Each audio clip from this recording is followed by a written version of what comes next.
नमस्कार दोस्तों, मैं हूं विवेक बजाज। हमारा जो ऑनगोइंग सीरीज़ है जिसमें हम नॉर्मल लोग जो एबनॉर्मल काम कर रहे हैं, मैं बहुत खुश हूं कि मैं उस सीरीज़ में ये नया वीडियो आपको दे रहा हूं।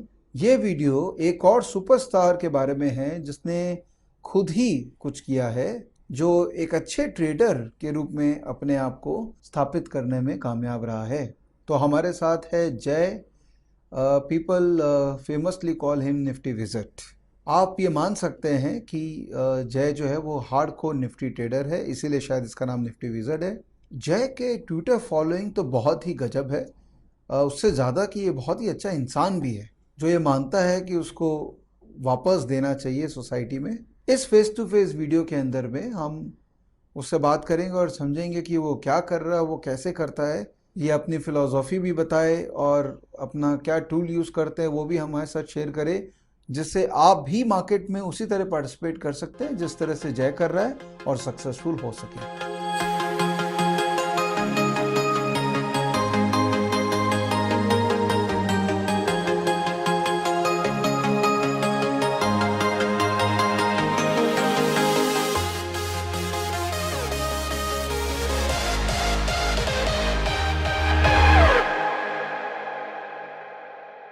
बहुत बहुत धन्यवाद जय आने के लिए। जी, ये थैंक हमारा यू। सौभाग्य है कि आप जैसे लोग आते हैं और हमारे साथ में नॉलेज शेयर करते हैं, एक ओपन माइंड हुँ, ओपन हार्ट से हमारे हुँ, साथ में हमारे इस इनिशिएटिव में जुड़ते हैं। फिलांथ्रोपी की बात हो या नॉलेज शेयरिंग की बात हो, वो दोनों हुँ, में ही हुँ, हुँ। मुझे लगता है कि हम दोनों की सोच एक हाँ जी, जैसी है। बिल्कुल। आपकी ट्विटर ऑडियो को मैं फॉलो कर रहा हूँ और कहीं ना कहीं हम लोग एक जैसा ही सोच रख रखे हैं। तो मुझे बहुत खुशी है कि आज मैं आपसे बात कर रहा हूँ।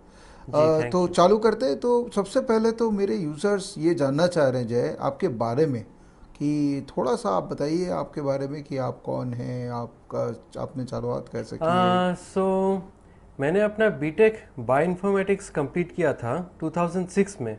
कॉलेज के उन दिनों में शेयर मार्केट के बारे में मेरे एक म्यूचुअल फ्रेंड ने मुझे बताया था। बाद में उससे मुझे कुछ खास फ़ायदा हुआ नहीं था, सो इसलिए मैंने अपना पढ़ाई पे ध्यान दिया।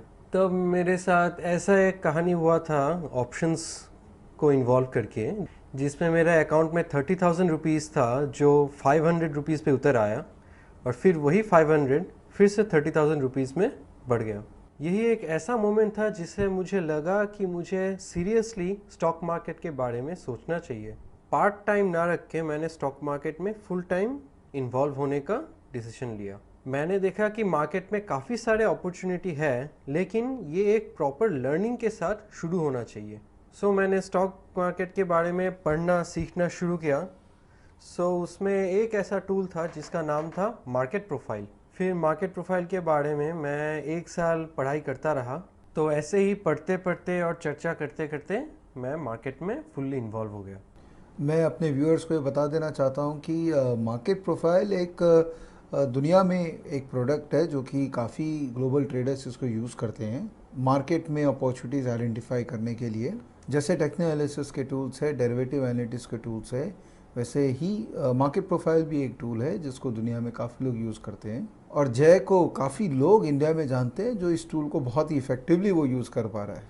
तो मार्केट प्रोफाइल के बारे में तो हम बात करेंगे ही बाद में आपसे जय, और हम देखना भी चाहेंगे कि आप उसको कैसे यूज़ करते हैं। लेकिन क्योंकि आप मार्केट में पिछले 8 साल 9 साल से हैं और आपने मार्केट के अंदर में एक जी जी, सक्सेस भी हाँ हाँ, हासिल की है, बिल्कुल। तो मार्केट में प्रोसेस ज़्यादा इम्पॉर्टेंट है रादर देन प्रॉफिट, जो आप बनाने का ऑब्जेक्टिव लेके मार्केट में पार्टिसिपेट करना चाहते हैं।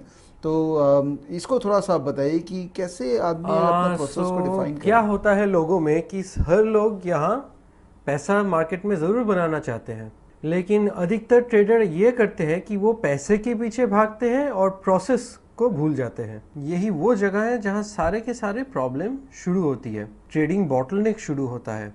प्रोसेस ये होना चाहिए कि आप ऐसा एक स्ट्रेटजी को इन्वॉल्व करें जिसमें एक सीरीज ऑफ ट्रेड के बाद आपका एक सर्टेन नेट प्रॉफिट रहे। इन केस ऑफ मी, मेरे लिए मार्केट प्रोफाइल अच्छा काम किया। हर ट्रेडर को ये समझना चाहिए कि उनके लिए कौन सा प्रोसेस सही है। तो चलिए अब अपने थोड़ा मार्केट प्रोफाइल के बारे में बात करते हैं। कुछ हमें बताइए इसके इंसाइट के बारे में।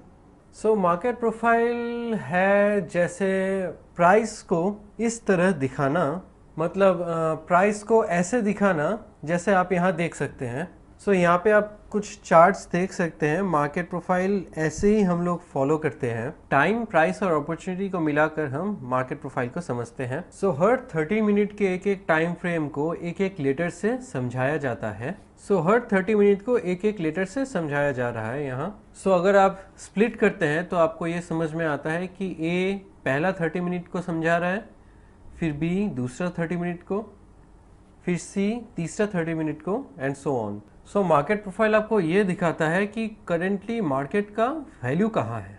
अगर हमें ये पता चलता है कि क्या बायर्स लोअर प्राइसेस को रिस्पॉन्ड कर रहा है या सेलर्स जो हायर प्राइसेस है उनके तरफ रिस्पॉन्स दे रहे हैं। और मार्केट प्रोफाइल में ऐसे बहुत सारे चीज़ होते हैं जैसे कि रेंज एक्सटेंशन, जहाँ वैल्यू डेवलप कर रहा है, जहाँ पे प्राइस अधिकतर टाइम स्पेंड किया है, इसे हम लोग पॉइंट ऑफ कंट्रोल भी कहते हैं।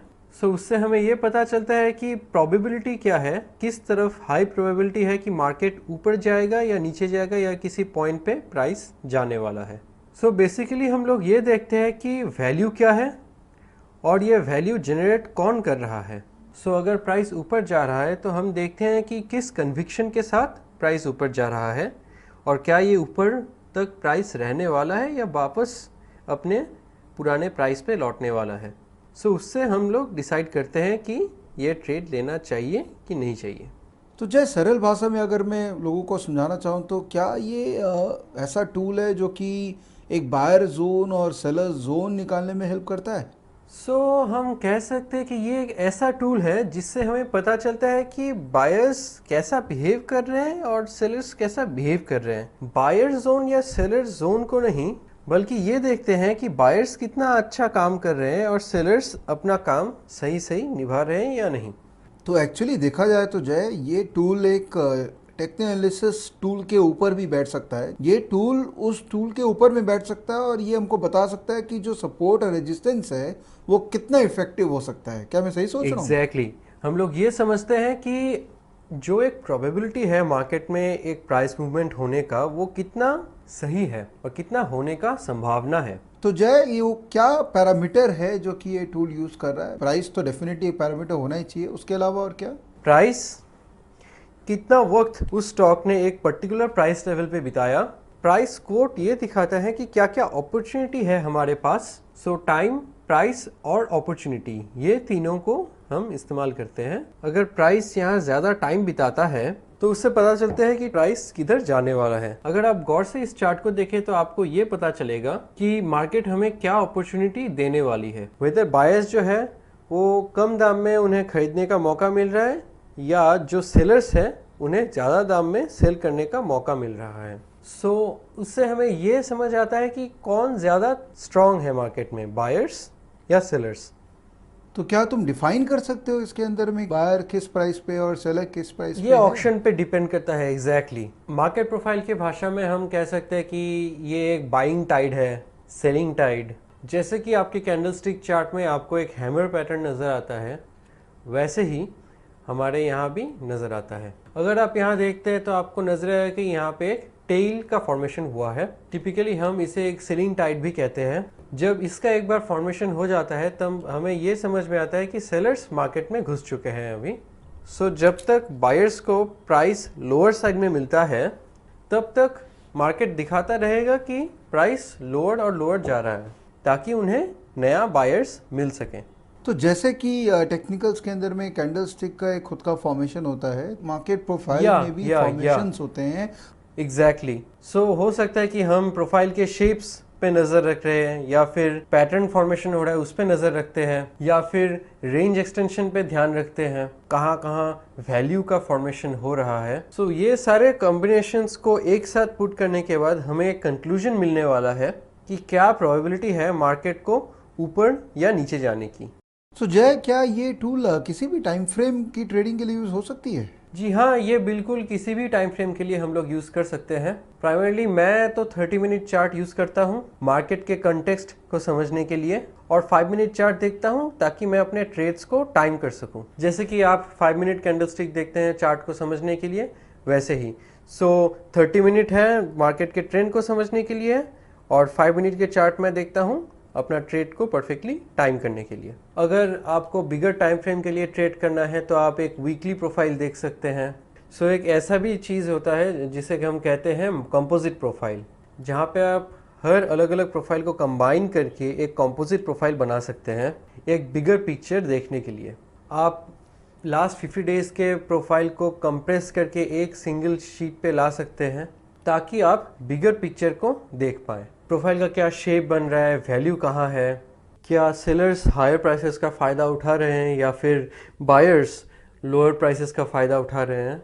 और क्या वो किसी भी तरीके का वॉल्यूम या डिलीवरी स्टैटिस्टिक्स को भी दिमाग में रखता है? मार्केट प्रोफाइल वॉल्यूम को बिल्कुल नज़र में नहीं रखता है, हम उसे अलग से वॉल्यूम प्रोफाइल में देखते हैं।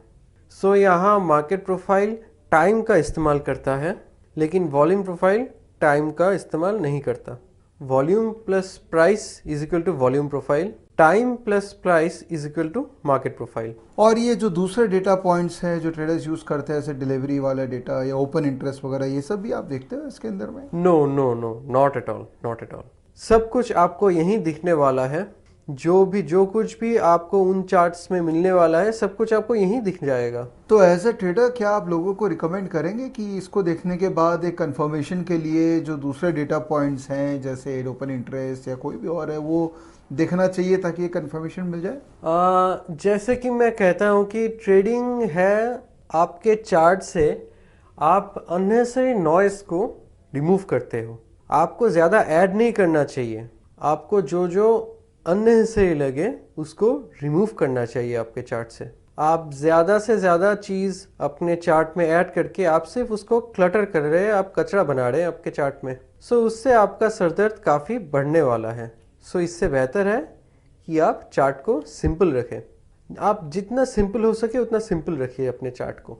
और मनी मैनेजमेंट का क्या, आप कैसे टेक प्रॉफिट और स्टॉप लॉस आते हैं इस तरह के चार्ट के अंदर में? या फॉर एग्जांपल अगर इसको हम एक सेलिंग टाइट समझते हैं तो that is a high convention setup. अगर इससे ऊपर जाकर ये प्राइस ऑक्शन होने वाला है देन हम कह सकते हैं कि सेलर्स ने अब हार मान लिए हैं। सो मेरा रिस्क यहीं कहीं पे रुका हुआ है, क्योंकि इस काइंड ऑफ सेटअप में हम क्लियरली देख सकते हैं कि हमारा इनवैलिडेशन पॉइंट कहाँ है। सो जब भी हम देखते हैं कि इसके ऊपर ऑक्शन हो रहा है तो हम सिर्फ वहीं से एग्जिट कर सकते हैं अपने ट्रेड को। प्रॉफिट टेकिंग के लिए देखिए, ऐसे जो ट्रेड होते हैं इसमें प्रॉफिट टेकिंग तभी पता चलेगा जब आपको बायर्स मिलेंगे। ऐसे काइंड ऑफ ट्रेड्स में आप जितना लोअर लेवल तक जाते रहेंगे आपको बायर्स मिलने का संभावना बढ़ता रहेगा। सो जय, टिपिकली अगर अपने टेक्स्ट बुक का डेफिनेशन देखें तो मनी मैनेजमेंट का मतलब हो गया कि आपका लगने को 1 रुपया और आने को 2 रुपया है। बट मुझे क्या लग रहा है आपसे बात करने के बाद कि ये सेटअप में लगने को 1 रुपया है, लेकिन आप चाहें तो आने को 3, 4, 5 रुपये भी हो सकते हैं। या एग्जैक्टली। सो अधिकतर सेटअप में अगर आप ट्रेंड डे पे ही अपना ट्रेड लेते हैं, अगर आप पेशेंटली वेट करते हैं ट्रेड करने के लिए, तो एक दिन में आप उतना प्रॉफिट कमा सकते हैं जितना आपने पिछले 10 दिनों में भी ना कमाया हो। सो कितने ट्रेड डेली बेसिस पे आप लेते हैं मार्केट में? आप कह सकते हैं कि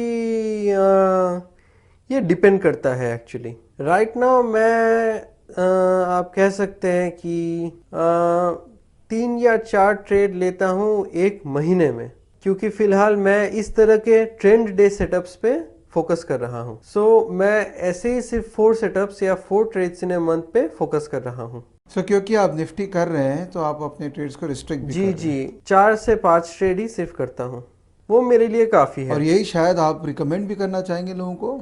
हाँ, एक्चुअली अगर आप कुछ गिने चुने क्वालिटी सेटअप्स पे ज़्यादा फोकस करते हैं आपका अकाउंट बढ़ने वाला है। लेकिन लोगों का ये प्रॉब्लम है कि वो इधर उधर के हर ट्रेड को उल्टे सीधे फॉलो करने की कोशिश करते हैं, और जब वो परफेक्ट ट्रेड आपके सामने उनके सामने आता है तब तक उनका पूरा अकाउंट खाली हो चुका होता है। तब उनके पास और कोई चारा नहीं रहता सिर्फ उसे बैठ के देखने के लिए, क्योंकि तब तक उनका कैपिटल फिनिश हो चुका होता है।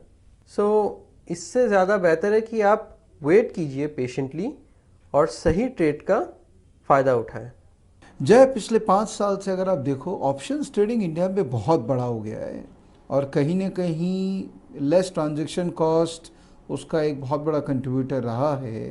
सो अगर मैं इस सेटअप को ही दिमाग में रखूं तो एक ऑप्शंस ट्रेडर को किस तरह का स्ट्रैटेजी इस सेटअप में यूज़ करना चाहिए? अगर आप महीने का 1 या 2 ट्रेड भी करते हैं वो भी आपके लिए ज़्यादा फायदेमंद हो सकता है।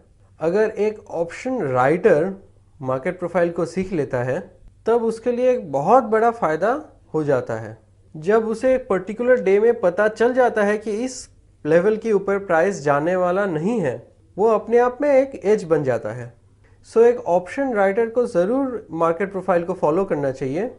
तो जय, जैसा कि आप जानते हो कि ऑप्शन राइटिंग तो एक रिटेल इन्वेस्टर के लिए कभी भी रिकमेंडेड नहीं होता है। ये तो एक फुल टाइम जो प्रोफेशनल लगे हुए हैं उनके लिए एक बहुत अच्छा स्ट्रैटेजी हो सकता है।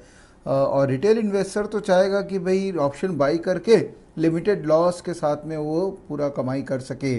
तो क्या ये टूल यूज़ करके कोई बायर भी पैसा कमा सकता है? ऑप्शन खरीद के आप ज़रूर पैसा बना सकते हैं जब मार्केट में मोमेंटम हो और प्राइस में भी। जय, लग रहा है ये सॉफ्टवेयर तो बहुत ही ज़बरदस्त सॉफ्टवेयर है और लोग उसको यूज़ करें। तो क्या ये सॉफ्टवेयर कोई बाहर वाले ने डेवलप किया है ना इंडिया के ही कोई कंपनी ने डेवलप किया है? ये जो सॉफ्टवेयर है ये एक इंडियन डेवलपर ने डेवलप किया है। अलग अलग थर्ड पार्टी टूल्स अवेलेबल है और बेसिकली ये सीबॉट का प्रोप्राइटरी सॉफ्टवेयर है। सीबॉट जैसे कि आपको पता होगा शिकागो बोर्ड ऑफ ट्रेड, इसका इन्वेंट किया था एक व्यक्ति ने जिसका नाम है पीटर स्टेडलमायर। तो जैसा कि आप लोगों ने देखा कि एक बहुत अच्छा टूल मार्केट में अवेलेबल है और एक नॉर्मल इंसान उस टूल को सीख के एक एबनॉर्मल काम कर रहा है। तो आप डेफिनेटली इसको देख सकते हैं। All you need to understand is कि एक प्रोसेस आपको पता होना चाहिए। और जय ने बहुत अच्छी बात करी कि अल्टीमेटली प्रोसेस आपका सही होगा और राइट टूल आप अडेप्ट कर लेंगे तो मार्केट से पैसे बनाए जा सकते हैं। और अगर आप मार्केट में खाली मस्ती के लिए आए हैं तो फिर ये डिस्कशन का कोई रेलेवेंस नहीं है। सो ये वीडियो में बस अब तक मैं जय को धन्यवाद बोलना चाहूँगा। तो आप क्या सजेस्ट करोगे? कोई सपोज आज से ट्रेडिंग करना चाह रहा है, सीरियस बिजनेस बनाना चाह रहा है इसको, तो आपके हिसाब से उसको क्या करना चाहिए? मैं सजेस्ट करूँगा कि कुछ सालों के लिए अच्छा खासा बैकअप रहे ताकि 1 से 2 साल आपको फिनेंशियल कोई स्ट्रेस ना आए। ये तो सबसे मेन थिंग हुआ। उसके बाद अच्छा खासा कैपिटल होना चाहिए स्टार्ट करने के लिए। तीसरी चीज़ है प्रोसेस, लेकिन आप अगर इसे एक पिरामिड की तरह देखें तो प्रोसेस सबसे ऊपर होनी चाहिए क्योंकि प्रोसेस के बिना ये सब चीज़ें बेकार है। उसके बाद एक अच्छा ट्रेडिंग का माहौल भी काफ़ी ज़रूरी है क्योंकि ये एक ऐसा करियर है जिस पे हर बार आप अगर लॉसेस से थोड़ा डाउन फील करते हो तो फिर से आपको वापस मैदान में उतरना है और सही प्लान के साथ फिर से आगे बढ़ना है। आप एक मेथड को सिलेक्ट कीजिए और उस पे ही बने रहें और ज़्यादा सैम्पल ट्रेड्स पे फोकस करें। आप एक सेटअप बनाने के बाद, एक प्लान बनाने के बाद आप उस पे कम से कम 1000 ट्रेड्स प्लेस करके टेस्ट कीजिए कि वो असल में काम करता है या नहीं। आपका मेन मोटो यही होना चाहिए कि आपको अपना कैपिटल को प्रोटेक्ट करना है और सिर्फ अपने कैपिटल को ही प्रोटेक्ट करना है। वाह, सो थैंक यू जय, it was a great discussion with you. मज़ा आया तुमसे बात करके। और मैं अपने यूज़र को बोलना चाहूँगा कि आप हमारे जो यूट्यूब चैनल है जिसको आप फॉलो कर रहे हैं और जो हमारे जो काम है उसको आप सराह रहे हैं, तो बहुत बहुत धन्यवाद आपका। आप सबका समय बहुत महत्वपूर्ण है, आप हमको दे रहे हैं। और हमारे इस यूट्यूब चैनल को आप प्लीज़ शेयर कीजिए, इसको लाइक कीजिए, हमारे बेल आइकन को प्रेस करिए ताकि आप हमारे बारे में और अलर्ट पा सकें कि हम क्या लेटेस्ट वीडियो बना रहे हैं। तो ये वीडियो अभी यहीं के लिए रखते हैं और डेफिनेटली मैं और वीडियो लेके आऊँगा और आपको और अनबायस्ड और सेंसिबल नॉलेज प्रोवाइड करने की कोशिश करेंगे। धन्यवाद।